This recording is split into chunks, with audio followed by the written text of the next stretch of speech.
Hi guys, thanks for tuning in to another episode of Nuggets News. Today we've got a special guest and that's Josh from CloakCoin. How you going, mate?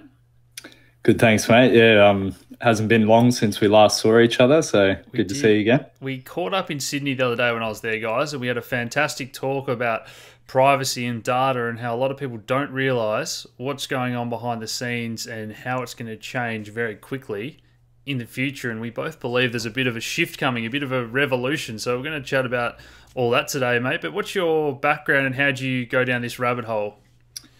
Yeah, so it's a fairly intimate and ironic story. I don't know if you mentioned my surname is Marriage. That's where the irony comes in. I was married and divorced very young. In about 2014, started growing a beard off the back of your mental health story the other day on YouTube. It would certainly ring a few bells. But I sort of went from a really connected life with a lot of close friends and family all surrounding me to being sort of exiled and grew a beard and started a new journey in life. The beard kind of took on its own life, and a bit of online fame followed, and then a bit of stalking. And then as per a short documentary film that was on ABC iView called Hair Fetish, we sort of delved into that a little bit, where I was basically facing the privacy hammer and it was coming down on me pretty hard. So learnt by experience, that's for sure. So you got exploited pretty badly because of Photoshop and your beard and a few other things, and you made that documentary on ABC, so privacy became very important to you, I guess. Yeah, it was off the back of reading a lot of science fiction and probably partying a bit too hard, as you do when you get divorced. You tend to feel a bit lost, and especially when you're a young guy and all your mates are still single and having a good time. Yeah. So I guess it was really about this idea of privacy from a bit of a weird science fiction perspective, and some of my views on our draconian future that we might face. Yeah. So that sort of led me down to browsing the dark web and then coming across the likes of Bitcoin and Monero and eventually CloakCoin. So yeah, quite a journey. So for those that don't realize, I guess financial privacy is one thing, but it's the data that big companies, Facebook and Google, have been in the news, but also now smaller companies, we hand over that information without even thinking about it. And it's quite siloed. They keep it all in these little databases, and every day we read hacks around the world, and people don't realize that these people have your digital information to recreate your identity in that forever, and we don't really ask any questions when we just hand it over. I know you've got some pretty strong thoughts on all that. Yeah, well, look, if you refer to a website, breachlevelindex.com, it's a pretty good resource for information on data breaches. So in 2017, there were 2.6 billion, with a B, data records breached globally as per their tracking. So there's probably some that weren't picked up on. Well, a lot. The scary thing about that was 69% of the data pertained to identity theft. And in only 4% of the cases was the data rendered useless thanks to encryption, which today is just inexcusable. And especially when you consider that we kind of live in a panopticon. Are you familiar with a panopticon? No, I'd love for you to explain that. So Jeremy Bentham is the guy basically credited for creating utilitarianism. He came up with the architectural idea of the panopticon, which is essentially like the perfect design for a prison. If you imagine it's a circular building with a watchtower in the middle, no nook or cranny to hide in, and you've got the all-seeing eye at the top. Now, perfect example of that in a software sense would be Facebook. And some of the world's best engineers, quite a few, are sat up in that little watchtower doing nothing else but figuring out how to get your personal data and monetize it. So it's a big deal. There's definitely a renaissance in the looms. So Yeah, and people think of all this still as a little bit tinfoil hat, but I remember clearly the first boss I had in the pharmacy must have been over 10 years ago now, and he said, there's a supercomputer that collects a lot of our data and goes through emails and text messages looking for keywords, and I just thought it was, complete conspiracy theory, and then Edward Snowden came out and revealed that to be true, that everything we do in the digital world is basically monitored. And these companies are the top 5 companies in the world, and they're free to use. So Google and Facebook are free. So how do they make so much money? What's so valuable? It's the data we give them every day, guys, for free. And I think everyone needs to recognize that. Yeah, we so readily trade it for convenience, right? So it's not any fault of our own. I've met ladies in recent events that we've been to. So I was at an event up in Brisbane, and I met the ladies from the Crypto Clothesline podcast. And Amy Rose was like, after your speech on that panel, I just feel bad. I feel bad that I've put my kids out there and they didn't have the choice to say yes or no. They're now online. And I said, look, it's not essentially your fault. There's some of the world's best minds who are tasked to do exactly that. And that's the utilization of things like dark patterns and incentive schemes to sort of get you to buy into these systems. So like the likes of Facebook, 2017, they made somewhere in the order of $40 billion.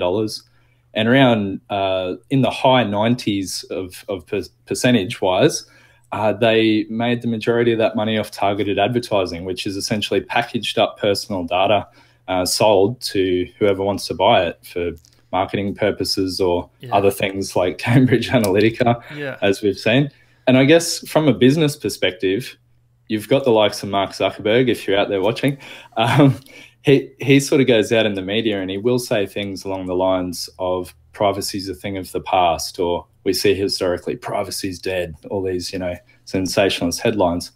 But that's not the case. We've seen this year their share price tanked about 25% off the back of some privacy news. Yeah.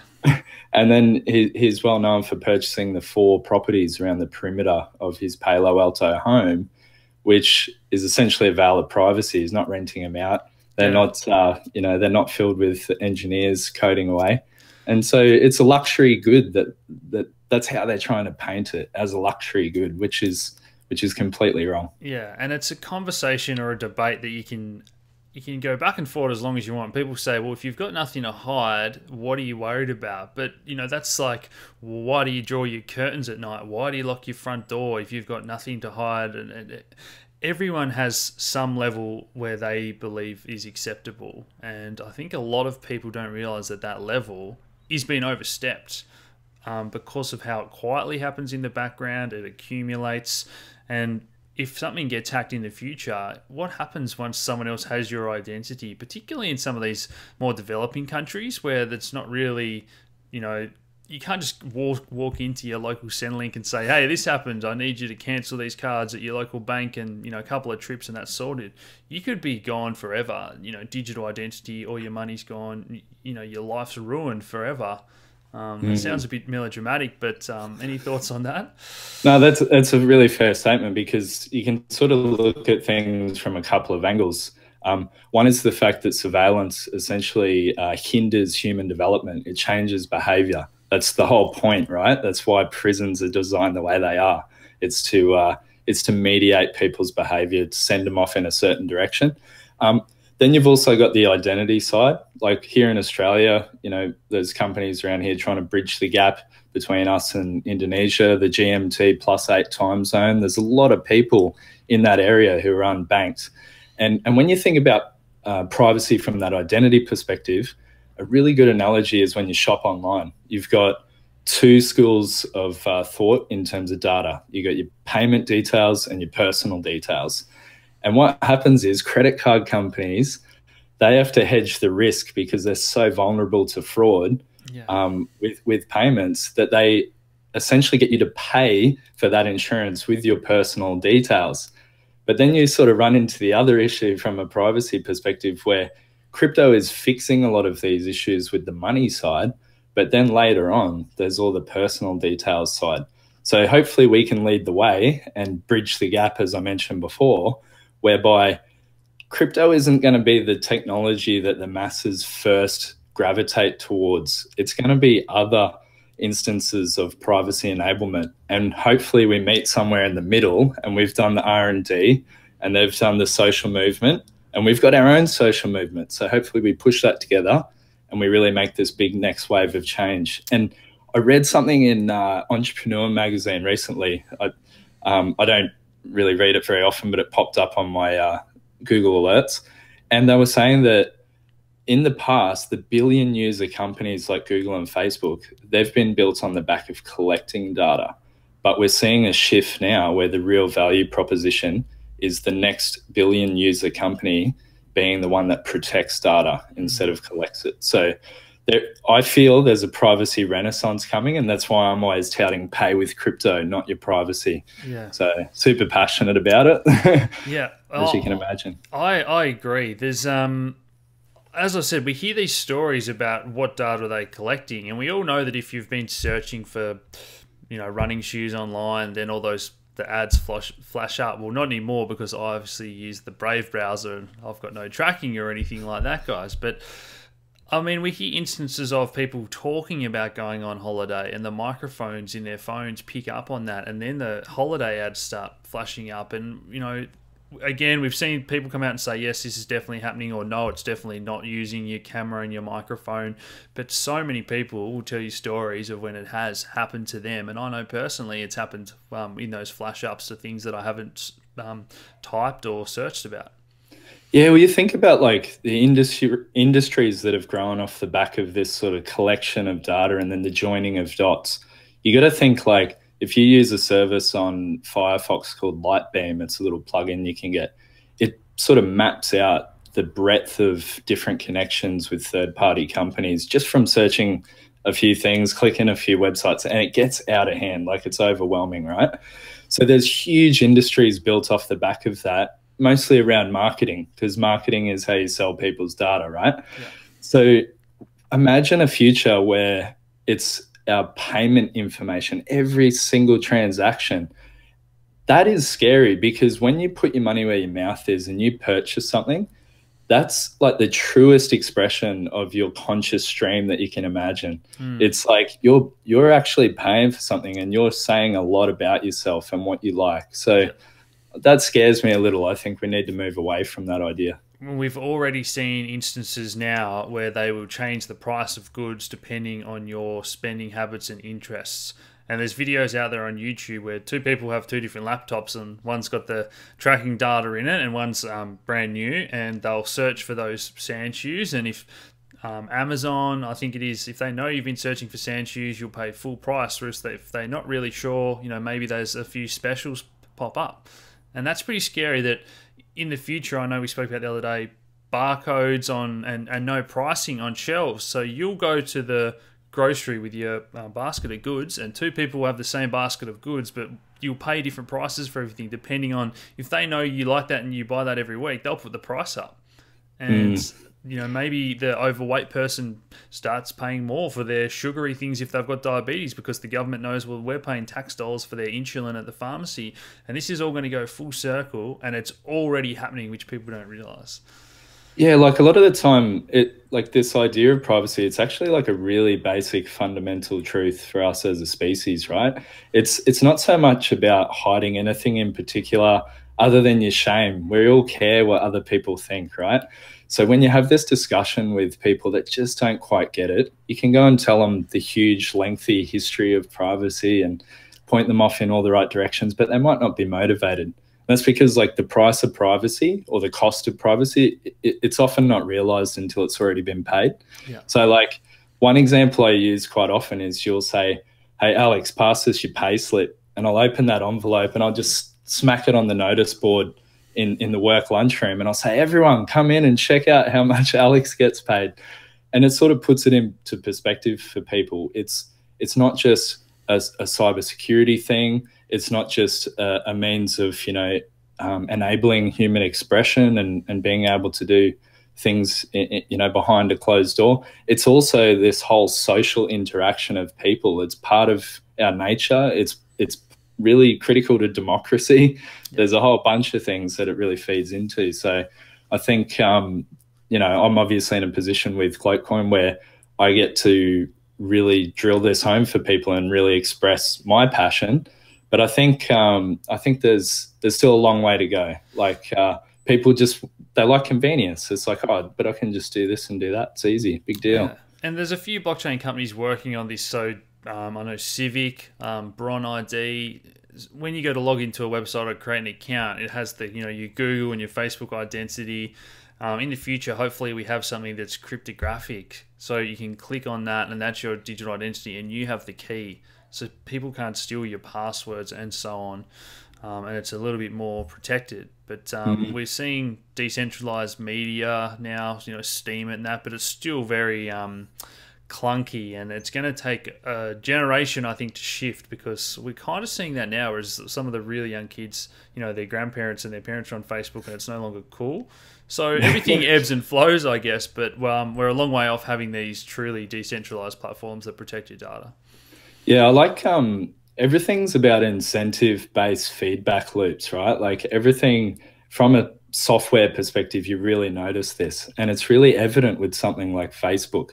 So I once heard an analogy about Facebook being like the new religion. And the thing is, it's got roughly the same number of members as people that subscribe to Christianity, right? But it took the holy book 2,000 years. It took Facebook 12. Yeah. You know, like that. It's a huge thing where we can't keep up with technology, and it's in fact the technology that's mediating our behavior. So another analogy that I think would be great for the future and how people actually respect their personal data is you've got like 360 degrees in like a selling process. And currently businesses, they have to go in and purchase data and advertise to you and try again and again to get your attention. And then there's the last 2 degrees where they just knock you over the edge and you buy something. Well, how about instead of them buying data that companies and social networks have essentially just taken from you and tricked you into it with long terms of service, instead of that, why not only worry about that 2% and they just pay you direct for your data? So if you really want a discount on your pair of shoes, they'll give it to you, but in exchange for something. And then you take that private data or personal data and you treat it like a valuable asset instead of just a dirty commodity that you allow to be freely traded from under you. So I don't know, there's plenty of good stuff happening. It's a really exciting time for privacy, big time. Cool. Well, mate, we could talk about this all day, but any final thoughts or resources you want to point people towards? Yeah, I guess, like I said before, you got your personal data and your payment data in that sort of online space.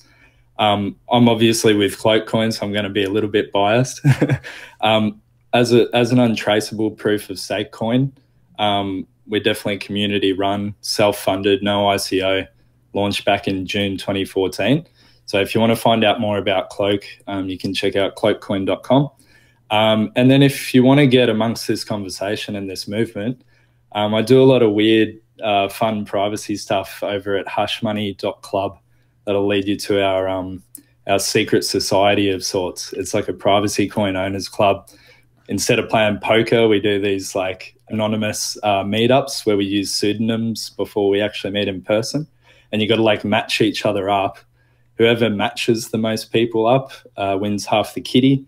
And then the other person who evades the most matches might win the other half. We generally just get sponsors for prizes and stuff. So awesome. It's all about community, mate. That's where it's at. Well, keep doing that good work and spreading the awareness and the importance of privacy, mate. So thanks for joining us today. Same to you, Alex. And with some of the things that you've said about privacy, I definitely point people in your direction because it's a very hard topic to explain. And I just encourage people to talk about it. It's okay. Absolutely. Cool. Thanks again, mate. Cheers. Cheers, mate. Thanks.